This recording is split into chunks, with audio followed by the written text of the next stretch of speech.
여러분 안녕하세요. 저는 시장에서 생선 장사를 하고 있는 50대 여자입니다. 남편은 젊었을 때 병으로 죽고 혼자 몸으로 딸아이 키우면서 살고 있어요. 그동안 안 해본 고생이 없었지만 그래도 딸아이 하나 바라보면서 지금까지 살아왔습니다. 저는 고생하면서 살았지만 딸은 그렇게 살지 않기를 바랬어요. 그래서 나름대로 딸을 곱게 키웠습니다. 돈 많은 집 자식들처럼 좋은 옷 입히고 좋은 학교 보내고 할 순 없었지만 제 능력 닿는 대로 최선을 다해 키웠어요. 그래서 그런지 딸은 세상 순진한 성격이었습니다. 곱게 키운다고 품 안에만 끼고 돌았더니 세상 물정을 너무 모르는 아이로 컸더군요. 사실 제가 딸아이를 그렇게 키운 건 다른 이유도 있었어요. 제 눈에는 어디 내놔도 부끄럽지 않은 아이였지만 남들 보기에 딸은 못생긴 얼굴이었답니다. 제 입으로 딸에게 그런 말을 한 적은 없었는데 어릴 때부터 주변에서 못생겼다 말들을 하니 딸도 이제는 자기가 그런 줄 알더군요. 제가 보기엔 그 정도면 평범한 얼굴인데 사람들은 그렇게 생각하지 않더라고요. 딸이 5살 때인가 처음으로 같이 시장에 나간 적이 있었는데 주변 사람들이 아이고 여자애가 이렇게 못생겨서 어떡해? 라고 한 적도 있었어요. 그런 얘기를 들을 때마다 전 너무 속상했지만 오히려 딸은 그런 말들을 참고 넘기더라고요. 어찌나 속이 깊은지 지도 마음이 많이 안 좋았을 텐데 그러는 걸 보면 엄마 입장에서는 가슴이 아팠습니다. 그래도 그 아이는 삐뚤어진 데 없이 잘 자라주었어요. 나름대로 능력도 있어서 제 밥벌이도 알아서 할 정도가 되었죠. 손기술이 좋아서 이것저것 배우는 취미가 많았는데 그 중에서도 수제비누 만드는 일을 잘했어요. 처음에는 집에서 혼자 만들어 선물로도 주고 하더니 나중에는 아예 가게를 차려 본격적으로 판매를 하더군요. 그런데 그게 생각보다 잘 되었어요. 만든 수제비누를 판매하기도 하고 문화센터 같은 데 나가서 강의도 하면서 자리를 잡아갔죠. 부지런히 돈을 벌어서 엄마 호강시켜주는 게 꿈이라고 했습니다. 말만 들어도 세상 다 가진 것 같더라고요.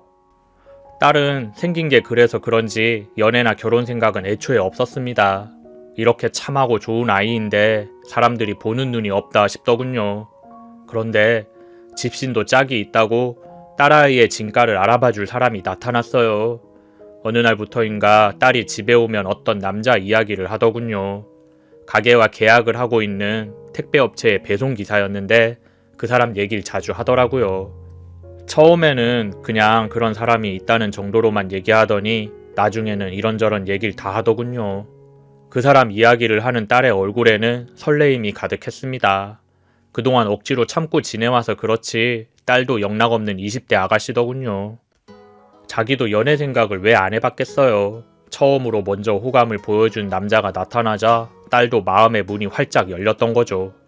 사실 처음엔 딸도 관심이 없었는데 그 남자가 먼저 호감을 표시했었대요. 물건 정리를 하다가 같이 커피도 한잔 마시고 이야기를 나누면서 둘은 정을 쌓아갔답니다. 거의 매일 얼굴을 마주치는 사이다 보니 둘은 빠르게 가까워질 수 있었대요. 그러다가 그 남자가 먼저 고백을 했고 딸도 그 고백을 받아들였죠. 딸아이의 인생 첫 연애가 그렇게 시작되었습니다. 그 남자는 나이가 조금 많긴 했지만 성실하고 건강해 보이는 청년이었어요. 딸아이와는 10살 정도 나이 차이가 났습니다. 그게 조금 마음에 걸리긴 했지만 나이가 많은 만큼 어른스러운 구석도 있어서 괜찮겠다 생각했어요. 내 딸이 어디가 그렇게 마음에 들었냐고 물었더니 요즘 보기 드물게 착한 마음씨를 가진 여자란 게 좋았답니다. 배려심도 많고 상대방을 불편하지 않게 해주는 센스에 반했다고 했습니다. 드디어 제 딸의 좋은 점을 알아봐주는 사람이 나타났구나 생각했어요. 짧은 연애 끝에 둘은 결혼을 준비하더군요. 전 조금 더 지켜본 다음에 결혼을 시키고 싶었지만 남자 쪽이 나이가 많다 보니 하루라도 빨리 결혼을 하고 싶다 하더군요. 딸아이도 결혼을 하고 싶어 하는 눈치길래 전 그러라고 했습니다. 남자 쪽에서 괜찮다고만 하면 제가 특별히 반대할 이유는 없었어요. 그렇게 딸아이의 결혼이 진행되었고 상견례 날 그쪽 집안 어른들을 뵙게 되었어요. 인상 좋고 평범한 느낌의 사람들이었습니다. 아빠 없이 자란 딸이라고 괜히 흠잡힐까봐 걱정했었는데 그런 건 별로 신경 쓰지 않더군요. 오히려 아들이 나이가 좀 많아서 미안하다고 하더군요. 그렇게 좋은 분위기 속에서 상견례를 마쳤고 얼마 후 그 둘은 부부가 되었습니다. 결혼식 날 제가 얼마나 울었는지 몰라요. 안 울겠다고 몇 번이나 다짐했었는데 저도 모르게 눈물이 나더군요. 딸은 괜찮아 엄마, 결혼해도 내가 엄마 보러 자주 올게 라며 저를 위로해 주었어요. 딸은 결혼을 하고 시댁에서 시부모님과 함께 살게 되었습니다. 시집살이 할까봐 걱정되었지만 딸은 걱정 말라고 하더군요. 그런데 자주 오겠다던 딸이 결혼 후에는 친정에 거의 오지를 않았어요. 처음에는 저도 그러려니 했죠. 시집살이 하는 게 쉽지도 않고 눈치도 보이니 그럴 수도 있다 생각했어요. 가끔 통화는 하는데 그럴 때마다 딸은 괜찮다며 잘 지내고 있다고 했죠. 시부모님들 다 잘해주시고 남편이랑도 사이가 좋다고 했어요. 정말 그런지는 알 수 없었지만 전 그 말을 믿을 수밖에 없었어요. 그렇게 3년이 지났습니다. 그래도 첫 해에는 명절이나 생일 때 둘이 찾아오곤 했었는데 이제는 1년에 한 번, 두 번 보기도 힘든 사이가 되었습니다. 아무리 출가 외인이라지만 너무하다는 생각이 들더군요. 요즘 세상에 시집 갔다고 친엄마 얼굴도 못 보게 하는 집안이 어디 있나요? 그래도 괜히 분란 일으키기 싫어서 참고만 지냈습니다. 그러던 어느 날 딸이 갑자기 혼자서 친정에 찾아왔습니다. 그런데 저는 딸아이를 보고 깜짝 놀랐어요. 그 사이에 딸의 몰골이 말이 아니게 변했더라고요. 얼굴은 삐쩍 말라서 살이 하나도 없었고 보드랍던 두 손도 완전히 거칠어져 있더군요. 저를 보자마자 딸은 눈물을 터뜨렸습니다. 서럽게 우는 딸을 보고 왜 그러냐 물었더니 처음에는 아무 일도 아니라며 괜찮다고 하더군요. 아무 일도 아니긴, 너 지금 이러는 거 보면 무슨 일 있는 거 맞지? 라고 묻자 딸아이가 전부 제 잘못이에요 라고 하는 겁니다. 시집가고 한동안은 잘 지냈었대요. 시부모님들도 잘해주시고 남편이랑도 큰 문제가 없었답니다. 그런데 몇 년이 지났는데도 아이가 안 들어서자 그 댁 사람들의 태도가 바뀌기 시작했대요. 그렇게 살갑게 대해주던 사람들이 서서히 싸늘하게 식어가기 시작하더랍니다. 그리고 구박이 시작되었죠. 사돈 어른들은 못생긴 주제에 아이도 못 낳고 넌 도대체 할 줄 아는 게 뭐니? 우린 그런 며느리 필요 없다 라며 혼을 내더랍니다. 그러면서 아이를 못 낳아줄 거면 돈이라도 벌어라 하더니 하루 종일 비누를 만들라고 시켰대요. 수제 비누 만드는 일이 보기에는 쉬워 보여도 불도 써야 되고 약품도 다뤄야 돼서 쉽지가 않아요. 조금씩 만들고 하는 건 상관없는데 하루 종일 그것만 하고 있으면 당연히 몸이 망가지죠. 게다가 비누는 비누대로 만들고 살림은 살림대로 시키더랍니다. 딸은 하루 종일 쉬는 시간 없이 노동에 시달려야 했습니다. 그 얘기를 들은 저는 너무 화가 나서 바로 사돈댁에 전화를 걸었습니다. 그런 사정까지 참고 있을 수는 없었어요. 딸아이를 말리는데 저는 그럴 수 없었죠. 그런데 미안해할 줄 알았던 사돈댁이 오히려 큰 소리를 치는 겁니다. 사돈댁은 얼굴 못생긴 며느리 참고 받아줬더니 할 줄 아는 게 아무것도 없더라면서 오히려 자기들이 피해가 많다 하더군요. 자식도 못 낳는 며느리 들여서 창피해 죽겠다며 큰 소리 치지 말라 하더군요. 저는 그게 왜 내 딸 잘못이냐며 그러지 마시라고 했습니다. 그리고 아무리 부족한 사람이라 하더라도 사람을 그렇게 대하면 어떡하냐고 따졌어요. 그래도 사돈댁은 막무가내더군요. 그런 소리 하지 말고 빨리 자기 며느리 시댁으로 돌려보내라는 말만 했죠. 전화를 끊고 전 딸에게 지금 당장 이혼하라고 했습니다. 이런 대접 받으면서 결혼생활 지속할 이유가 없다고 했어요. 그러자 딸은 아니에요. 그냥 제가 좀 더 잘하면 시댁 식구들도 전처럼 절 대해 주실 거예요. 라고 하더군요. 힘들어서 제게 오긴 했지만 그냥 하루만 있다 갈 생각이었다고 이혼까지는 생각해 본 적도 없다고 했습니다. 그러면서 오히려 흥분한 저를 위로하더군요. 괜히 엄마한테 안 좋은 모습 보여서 미안하다 했습니다. 그래도 저는 그건 아니지 않냐며 이대로 돌아가서 너 고생하는 건 못 본다 했습니다. 제 말에 딸은 시댁 식구들이 원래 그런 사람들은 아니었어. 돌아가서 내가 좀 더 노력해보고 안 되면 다시 올게. 라는 말을 남기고 시댁으로 돌아갔어요. 그날 이후 전 잠이 안 오더군요. 고생하고 있을 딸을 생각하면 저 혼자 두 발 뻗고 지내는 게 미안하더라고요. 그래도 어쩔 수 없었어요. 당장은 제가 할 수 있는 일이 아무것도 없더라고요. 속은 상했지만 그냥 저는 저대로 살아가는 수밖에 없었습니다. 그러던 어느 날이었어요. 시장 생선가게에 앉아있는데 웬 여자가 저를 찾아왔어요. 30대 정도 되어 보이는 나이였는데 한 손엔 지팡이를 짚고 있더군요. 지팡이를 짚고 있는 손은 바들바들 떨고 있었고 한쪽 다리는 성치 않은지 절고 있더군요. 한눈에 봐도 정상적인 몸 상태는 아니었습니다. 저는 처음 보는 여자가 왜 나를 찾아왔나 궁금했어요. 그 여자는 기니 할 말이 있다며 조용한 곳으로 가자 했죠. 몸이 많이 불편해 보여 일단 앉아서 얘기를 나눌 수 있는 카페로 자리를 옮겼습니다. 차를 한 잔 마시면서 그 여자가 저를 찾아온 용건을 말하기 시작했어요. 그렇게 듣게 된 이야기는 정말 충격적인 내용이었어요. 그 여자는 자기가 제 딸의 남편, 그러니까 사위의 전 아내였다고 하더군요. 결혼을 했었다는 이야기를 들은 적이 없었는데 이게 무슨 소린가 했어요. 사위가 그리고 사돈댁이 거짓말을 했을 거라고는 상상도 못했거든요. 그 여자 말에 따르면 사돈댁은 손이 귀한 집안이었대요. 그래서 자식을 낳아야겠다는 열망이 아주 강했답니다. 그래서 그 여자도 임신을 하기 위해 이래저래 노력했는데 잘 되지 않았대요. 몇 년이 지나도 임신이 되지 않았어요. 그 여자 말에 따르면 임신이 되지 않은 게 여자 쪽 문제가 아니라 남자 쪽 문제였다는데 그 집안 식구들은 아무도 그것을 인정하지 않았대요. 아들한테 문제가 있을 거라고는 생각하지도 않고 며느리만 들들 볶았다고 합니다. 마치 지금 제 딸이 그런 것처럼 그 여자도 온갖 구박과 멸시를 받았다고 하더라고요. 그런데 하루는 신랑이 산에 가는데 같이 따라가자고 하더랍니다. 그 여자는 아무 생각 없이 따라 나섰대요. 한참을 올라 정상 부근에 인적 드문 바위가 있었는데 거기서 잠시 땀을 식혔대요. 그런데 그 순간 신랑이 갑자기 그 여자를 힘껏 밀더랍니다. 그녀는 순식간에 균형을 잃고 바위 아래로 굴러 떨어졌습니다. 엄청난 통증과 함께 바로 정신을 잃었대요. 그런데 떨어지기 직전에 그 여자는 똑똑히 보았답니다. 자기를 밀면서 악마처럼 웃고 있는 신랑의 얼굴을요. 찰나의 순간이었지만 그 얼굴을 보고 소름이 끼쳤대요. 그리고 눈을 떴을 땐 병원 침대에 누워 있더랍니다. 옆에는 신랑이 앉아 있었죠. 그 여자는 남편의 얼굴을 보고 무서워서 벌벌 떨었는데 그걸 본 남편이 입을 열더랍니다. 넌 정말 하나도 도움이 안 되는 인간이야.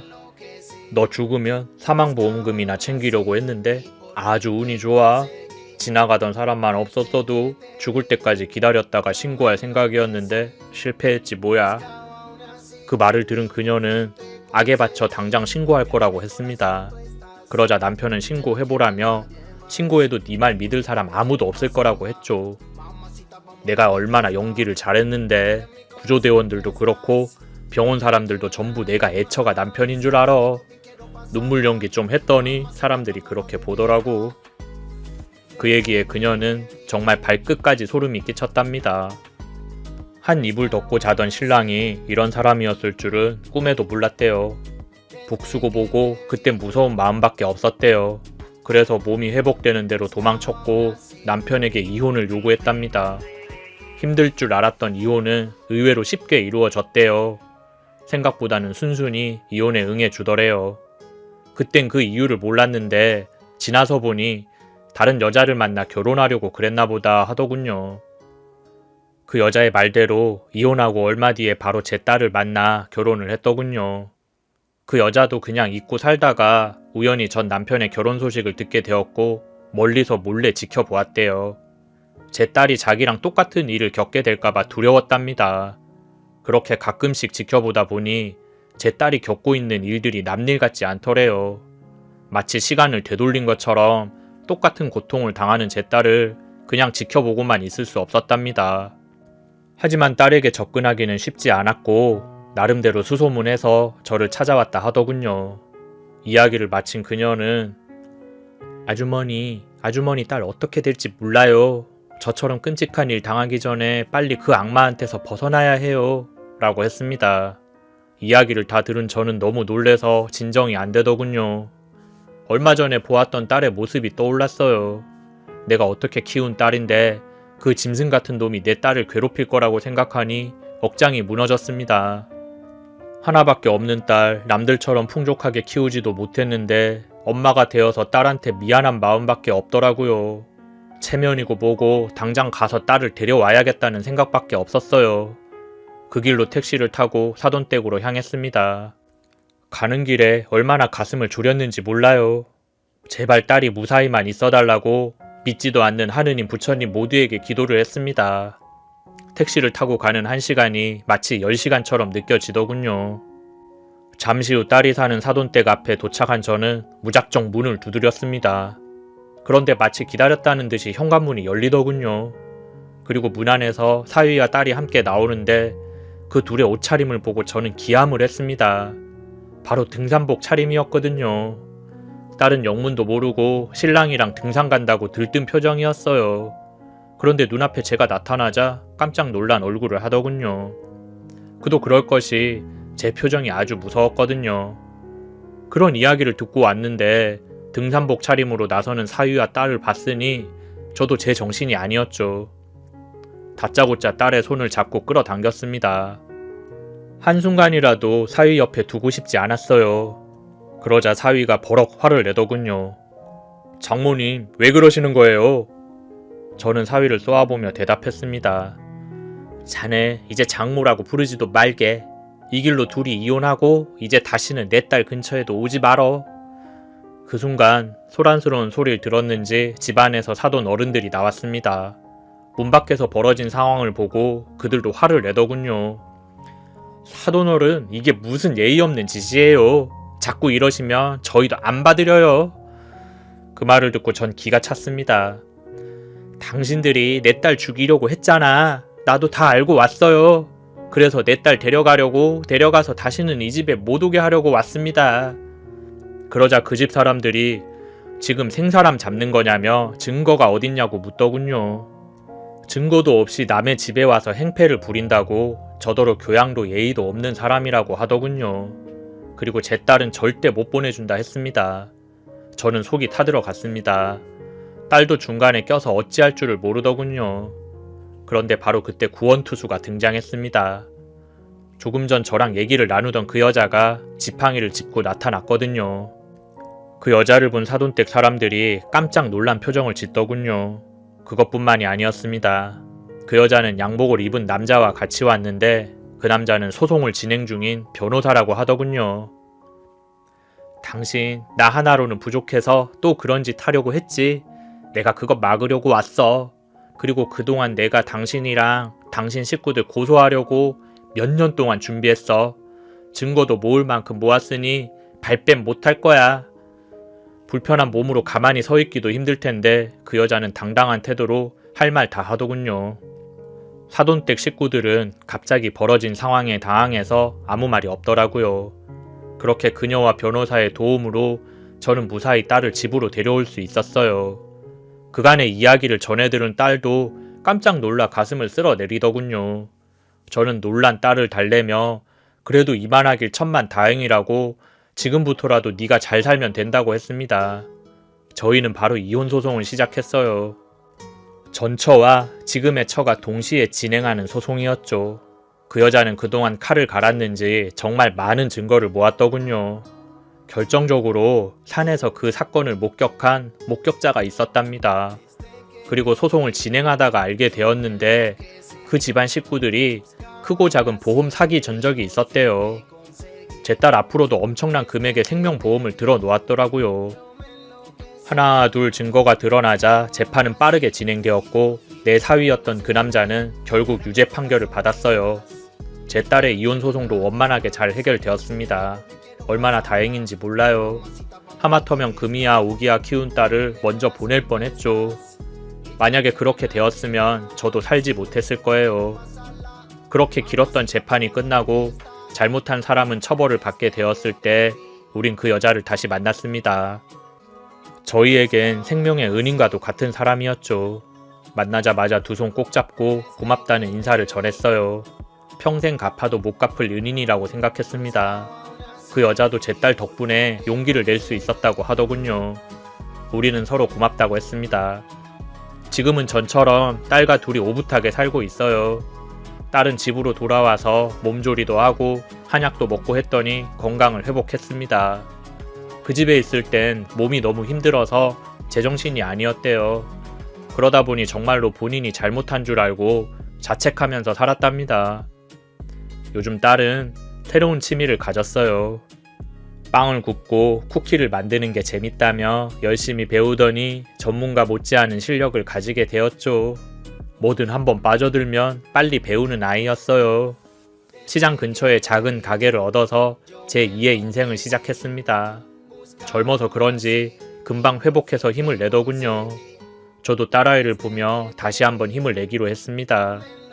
비온 뒤에 땅이 굳는다고 우린 전보다 더 행복하고 사이좋은 모녀가 되었습니다. 이야기는 여기서 마무리할게요.